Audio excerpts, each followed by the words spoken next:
Hey everyone, welcome back to my show. I'm your host, Amin Dhillon, and this episode is part of my series called Women in Politics.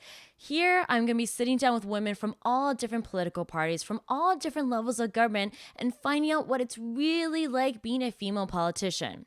Now, I'm going to be finding out the true story on how they first decided to run, to what their day-to-day is like, to why we need to get more women involved in politics. I think you guys are really going to enjoy it. Now, my guest today is MLA Cindy Lamoureux, who's going to be opening up about her journey into politics. Let's check it out. Okay, are you ready? I am ready. Let's do it. All right. Cindy Lamoureux, thank you so much for taking the time out to be on the show. I know you're very, very busy, so I really do appreciate it. Well, thank you for having me on the show, Amin. It's nice to be able to chat with you again. I know it's been a little while, but we've known each other for years, actually. Yeah, this is a fantastic time for this interview because Yeah. it's right on the heels of this historic win in the United States, Kamala Yeah. Harris, of Yes. course, becoming the first female VP. So, as a woman yourself in politics, when you were seeing this moment unfold in Oh my front of you, God. how did it make you feel? I know. I was watching it live as it was happening, actually, the CBC News cast of it. And like, I was teary eyed the entire time watching her come up on stage. She crushed her speech. It was incredibly motivating. And then afterwards, seeing Biden come up and then both of the families all joined together. And I know seeing her there with her nieces.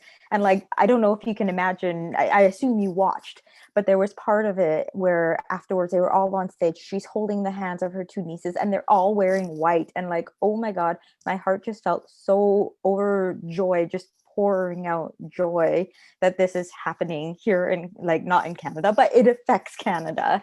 And we need this more than ever right now. There's been so much turmoil, and with everything happening with COVID-19, I think we all really needed this win. And whether you're Trump or Biden supporter, to me, that's secondary. With Kamala coming in, that's just wonderful news. Well, obviously, you're breaking barriers yourself. Currently, right now, you're the youngest MLA serving, right? And we were discussing this before. There's about 57 seats.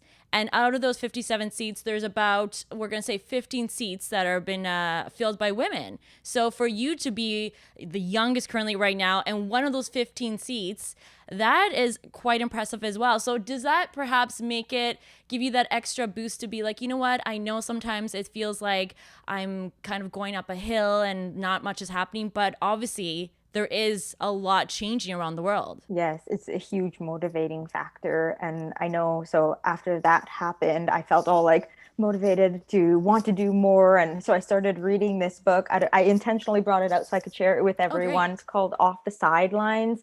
And when I opened it up, my heart was full because someone had actually given me this book. And I didn't know this because I didn't open it when they first gave me the book. But when I opened it, they said, I can't wait to read yours. And like, oh my God, just the motivation from the one night of Kamala to then opening up this book. And this book is all talking about why we need more women in politics. I feel like it's ignited this fire in me again. And it's sometimes it's hard to say, but like it comes in waves, right? Where one day we'll be super motivated and passionate about wanting to fight the fight for women in politics. And then a different issue will arise. I know right now a big topic in Winnipeg is seniors. So then I start investing more energy in seniors. But then I see Kamala and I'm like, no, back to the women in politics. And so it's really trying to find that line and choosing what you get energized off of. So is that the book where I saw you did an Instagram post where you highlighted paragraphs? This is the book where it's from. Yes. Yes. Okay, and so I Yeah. really like that because you were actually where you highlighted the paragraph. I'm going to summarize it. It basically said that if we have more women in politics, there are certain issues that would get more attention than they already do. So, what are some of Yes. those issues you think that would get that extra attention? Oh gosh. Well, like really topical issues, even during the pandemic, that would be getting more attention, I believe, if more women were elected, are things like childcare, are things like we've been talking a lot about paternity leave, just more justice in those types of fields. When you're speaking to, let's say, women in the community, are these the issues that they're bringing up, saying like these are things that affect me directly that I don't feel like get enough discussion? No, they're definitely coming up in those conversations. I think a really common one that is still like, I don't know why, but people think that right now it's equal rights with women and men in the workplace, but we know that isn't the case. We even, like, you can apply it to any career. Women are still being underpaid compared to men. Women are still facing more obstacles. Women are still having to choose in a lot of careers. Do they want to pursue a family life? Do they want to find a career that allows for maternity leave? Can they work and be able to not only afford childcare, but now are there going to be childcare spaces available? So it's affecting everyone in some capacity, and it is not being discussed. Are you also hearing from women when they're talking about these issues? Do you ever hear from them saying, I'm considering now running for office? I'd like to wish that there was more of that, but very, very few from all occasions are women saying that they want to get involved. And it's incredibly disheartening because we need women to get involved. I don't think you'll find someone who says otherwise. Mm-hmm. So we know it. It is fact. More women need to get involved in politics. Another fact we know is men tend to get involved way more than women. And it's interesting, there were some studies done where apparently if a man were to be asked to run for office, he is very likely, if he's in the position, to say, yes, I'd like to run. I'd like to put my name in the race there. If a woman were to be asked, unfortunately, women are saying, no, I'm balancing too many things, or I need to consider this. Like, there are too many moving factors where women are then having to be courted to run, chased and convinced to run.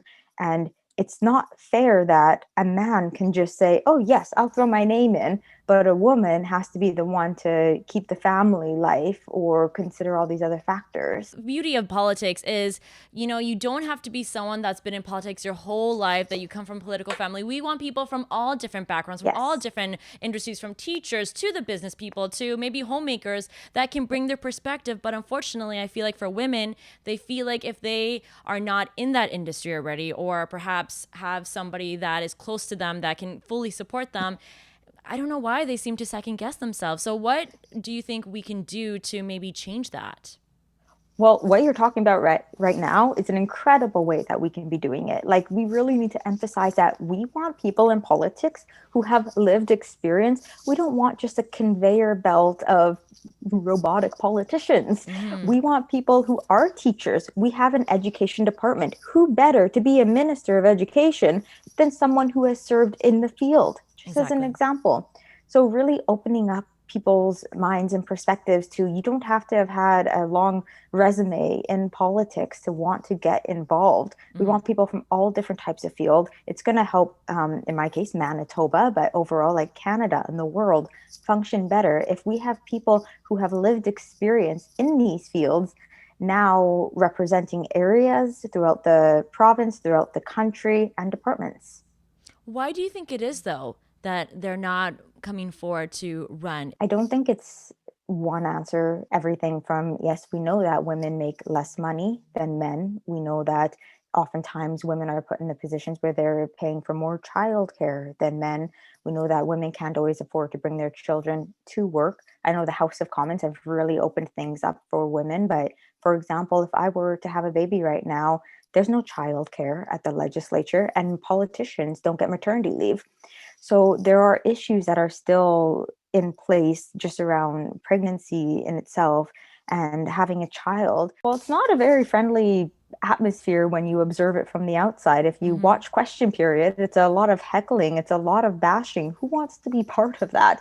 And I know I can only speak for myself. I'm incredibly lucky. I'm the caucus that I work with. It is two males. So I'm the only female. I'm 33% of the caucus female.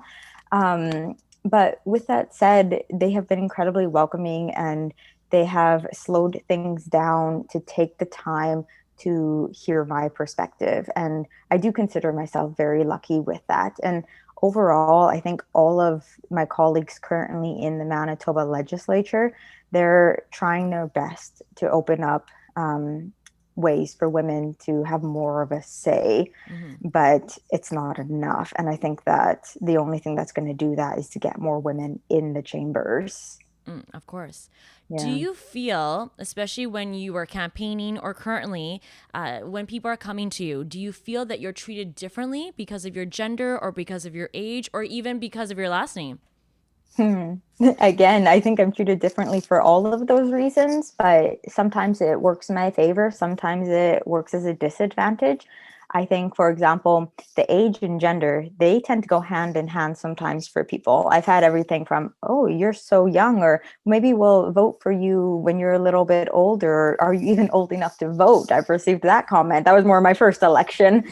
But I think also people want change. I know women empower women. I think that women see a strong woman candidate and they're like, wow, if they are competent and if they have good values and they represent what I want to be heard inside of the Manitoba legislature, I think that they are going to be willing to give women a chance. And so being a woman, yes, it is a disadvantage because you don't have the same resources that a man might have. Your volunteer base might not be as big because not people don't have as much faith in women candidates as men candidates sometimes. And Why it's is really that though? unfortunate. I've heard that I many times. Why?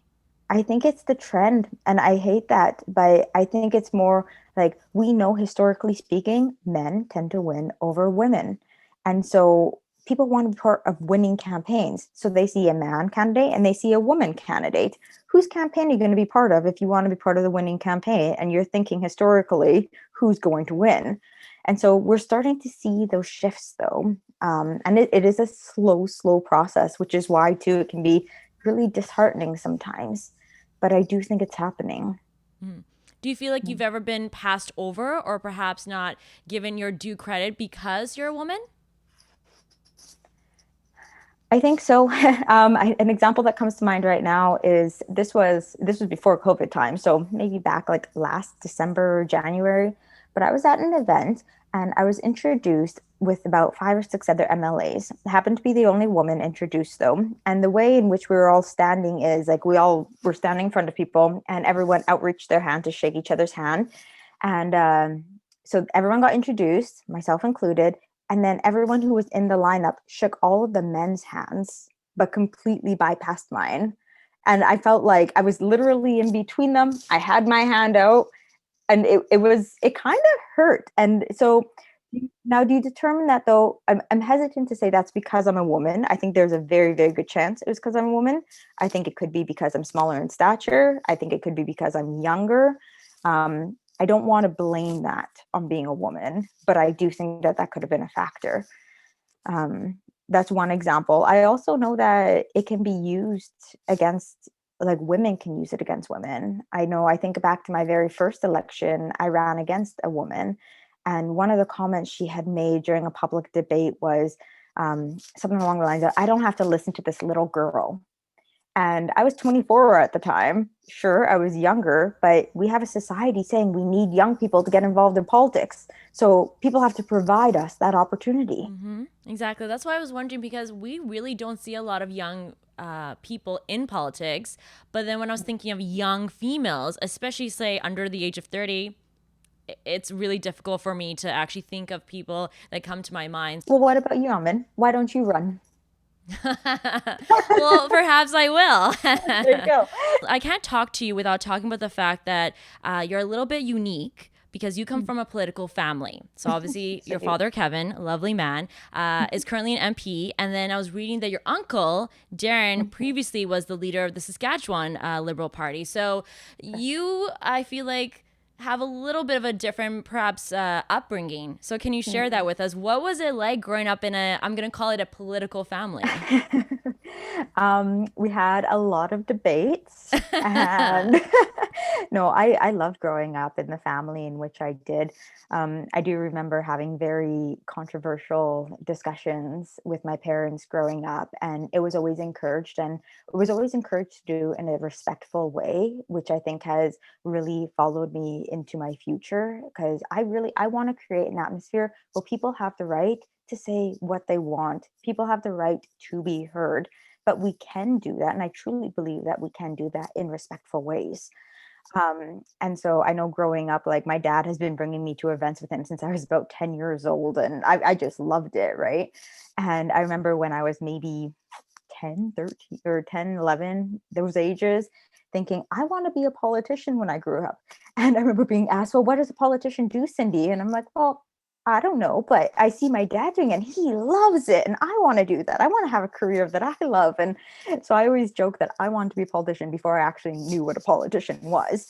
But it was an interesting household, and there were always very intense conversations.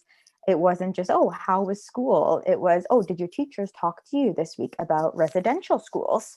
And I think that these conversations I had growing up with my family and being able to go to events like the Remembrance Day ceremony tomorrow will be the first time I think in my entire life I'm not going to be at the McGregor Armory.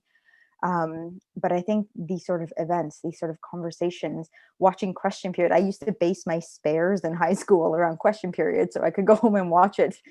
And I think because of this, it's given me a really strong foundation. Did you feel you were being groomed to one day kind of follow the Hmm. family business? Or when was your father perhaps surprised when you announced that you were actually going to run?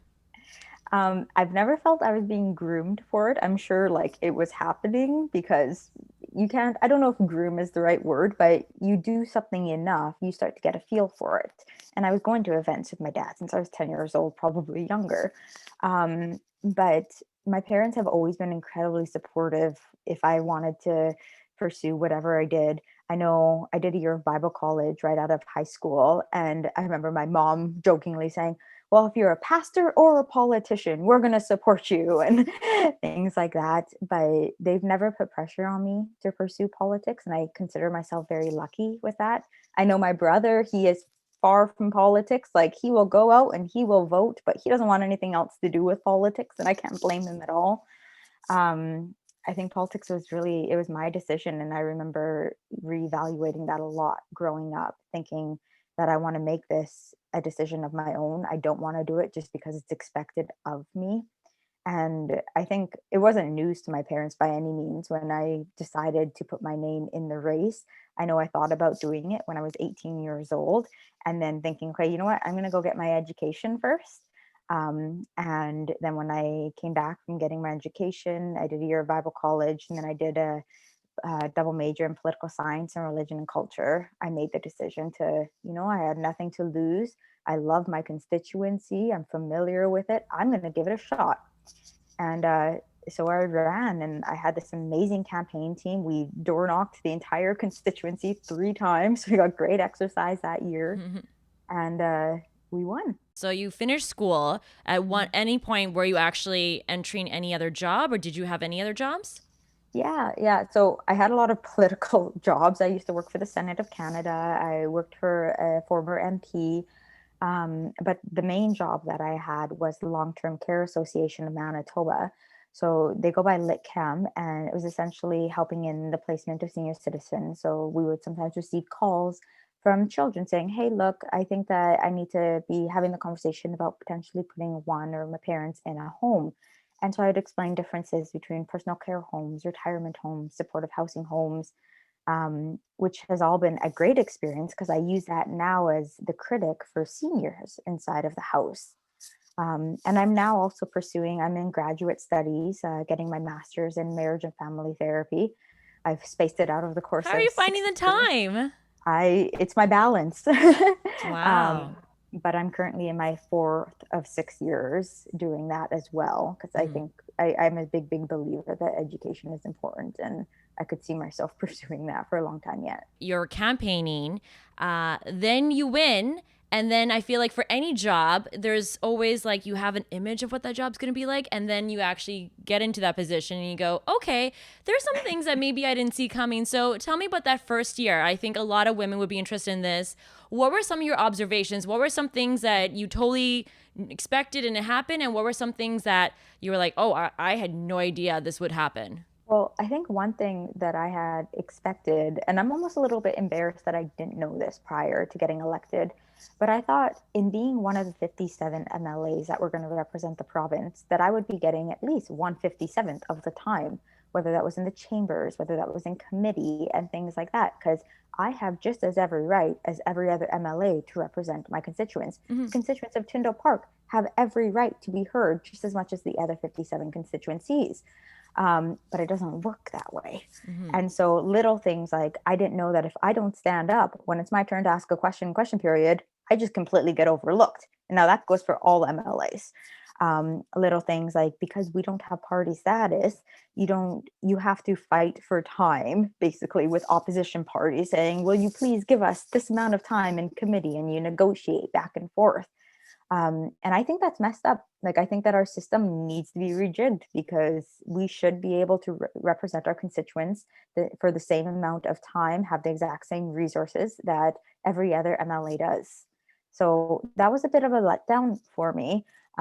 But since then, I've really made it an intention of mine to better understand the legislative rules, so that I am capitalizing on the time that I do get and not missing out on opportunities. What support is there available either from your party or from the government? It's one thing to get the job, but then I feel like, do you get the support you need to just feel like you are being taken care of? I love that question. And I think that that's where what I'm studying, marriage and family therapy and politics, really, really line up, because I'm learning every day about the importance of self-care, about the importance of, you can't take care of others if you don't take care of yourself. And I think a big, big line for myself, and this doesn't work for everyone, but what I need are the boundaries. So for example, I ride a motorcycle. I get frowned upon sometimes for doing that. Not everyone loves that I love ride a motorcycle, but that's something that just brings me joy. And that's something that I'm not willing to sacrifice. So I need to be able to do that for my own sake. I think, again, every politician is different, but those boundaries are really, really helpful for me. Usually by 9 p.m., and some would argue that that's too late. Some would argue that you should never do this, but usually by 9 p.m., I try my best to say, okay, I'm not even going to look at my emails until morning now. And even when you hear the little email ding go off, or you have a staffer texting you saying, you have to read this right now, it's hard to enforce those boundaries sometimes. But I think that a politician needs to. It's very, very easy to make politics your life. And if that's the decision you want to make, that is great. And right now I'm in the position where I pretty much can, because I don't have a family. I don't have another job, other things to be thinking about. But I do think those boundaries are important, and taking care of yourself is important. And I think that I'm grateful more and more that the topic of mental health and our own self care is being discussed, because I think that people don't do it enough. Um, I'm glad you brought the boundaries, because we've seen some instances where other female politicians have been victims of harassment, either from getting very disturbing emails, letters, to having things spray painted outside of their offices, right?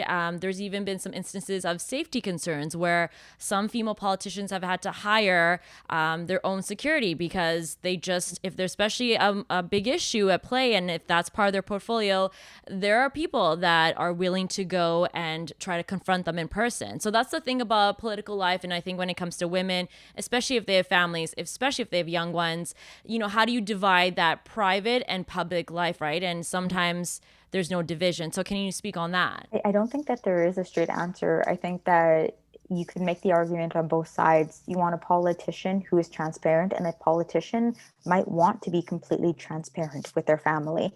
I know politicians who post pictures all the time of their children and things like that. And honestly, if that works for them, I think that's awesome.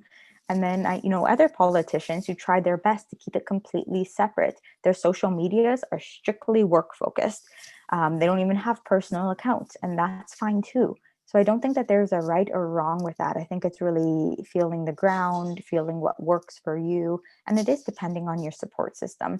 If you have a partner, and I'm thinking specifically, like, some politicians will have partners who work for the justice system, for example. I would say that it would be more controversial to be posting family photos and things that you're doing, just for safety precautions. But if you have a partner who is another politician, no, if you have a partner who has a non-controversial career, let's say they work in a bakery in the local community, I think it's great to post photos on that. I've had a couple of cases myself. One was, for example, someone kept messaging me on Instagram, talking very inappropriately, just about videos that they were seeing of me. And these are just videos from inside the chamber, but they're talking very inappropriately about it. And ultimately, I ended up telling one of my staff, like, I want you to field these messages for a while because I don't want to see it. It's upsetting me too much. And if you could do that for me, I would appreciate it. I don't want to hear about it. I don't want to know what they're saying. Just make sure you're deleting it. And you can make me aware if it's a safety issue. I also had another constituent. So prior to COVID, I go to McDonald's once a week and just be accessible to constituents for 2 hours. And so one time at McDonald's, I had one individual getting very upset with me, and they started banging their hands, saying, "I'm going to destroy this place," and things like that. And like starting to make me feel very unsafe. There's other people in the restaurant too. And so we ended up having to get the management at McDonald's escorted them out, and the security at the legislature came out and actually scoped the McDonald's place out for me, just so they're familiar with the situation that I'm placing myself in once a week. So, what other things do you think we could do to help support women? I think speaking up is a really big one, and helping motivate each other. Like, I know for myself, I run off other people's energy. And so by you talking about Kamala, I can feel myself, heck yeah, like wanting to do more. And so I think conversing about it is a huge one. I almost feel like that's a cop out answer because everyone says more awareness, but I do believe that that's a big one. I think that there's more we could be doing here at a provincial level. I think that if a woman is considering running in politics, seriously consider it. Talk to other women involved. Let's see how we can band together and support each other on a bigger level. Mm-hmm. Just don't hesitate. Like, if you have questions, if you have concerns, to take advantage of people who want to talk about these things, such as myself and such as you. I would believe you're quite eager to want to talk about these things too. So really taking advantage of that.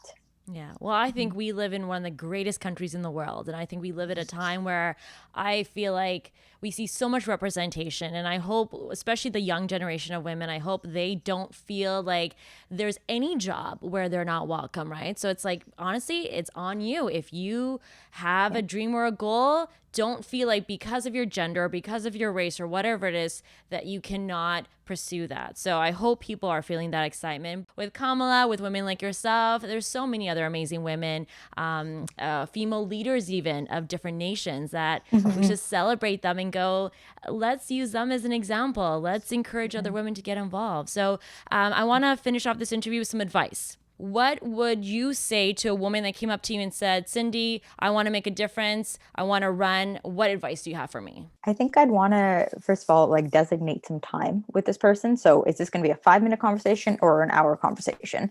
I'd want to find time where we can actually sit down over coffee and talk about it. So we set aside some time. I think I'd want to first inquire about, well, what kind of issues are you passionate about? Like, you clearly, you want to get involved. I think that's great. Let's find a way for you to get involved. And so if they expressed that they're interested in the justice system, for example, okay, let's pursue that. Let's talk about that a little bit more depth. Let's get them excited. Are you involved about the correction facilities? Let's talk about that. Do you know the correction facilities here in Manitoba? How come you feel this passion towards it? And I think that really uncovering where this passion is coming from really heightens the passion. And so opening up those conversations is going to help someone want to continue to run. And I think as far as advice goes forward, though, is building up a good team. You need a circle, whether it's your friends, whether it's your family, but you need a circle of individuals where you can be 100% your congruent, your true self. And so at the end of the night, like, you're going to go door knocking for at least 8 hours during the election on any given day. At the end of that night, if you had someone yell at you, rip into you, maybe they cried in front of you, you are going to be emotionally exhausted. You need to then be able to go to this group of people, this social circle that you've created for yourself, and be able to cry if you need to, be able to yell if you need to, be able to just process the things that you need to process, because you can't hold everyone else's information without releasing any of your own. And you're valued for that. You're allowed and entitled to do that. But so many times people think that politicians just have to hear everything bad and they're not allowed to have an outlet. But they need a safe outlet where they're not worried about things being spread or people taking videos of what they're saying and things like that. So I think that would be my biggest piece of advice for someone who's just thinking about running. create that circle of safety for yourself. Perhaps we need to push for a sub-program of female mentors that can help other women that are interested in entering politics. What do you think? I agree 100%. And I would argue that we're almost like we have started those subgroups. I think about like Equal Voice. This is a group of politically driven women who are trying to get more women involved in politics. And they would be thrilled if anyone reached out to them and said, this is what I'm thinking. What can you share with me? Oh, great. So that maybe we can let people know of the resources. So Equal Voice is a great Equal organization Voice. they can reach out to. Any other ones? Yes. For specifically politics, I think that's the only one that comes to mind right now. But there are tons of resources too, just for women in general, that we could be taking advantage of. Fantastic. I can provide you with a list.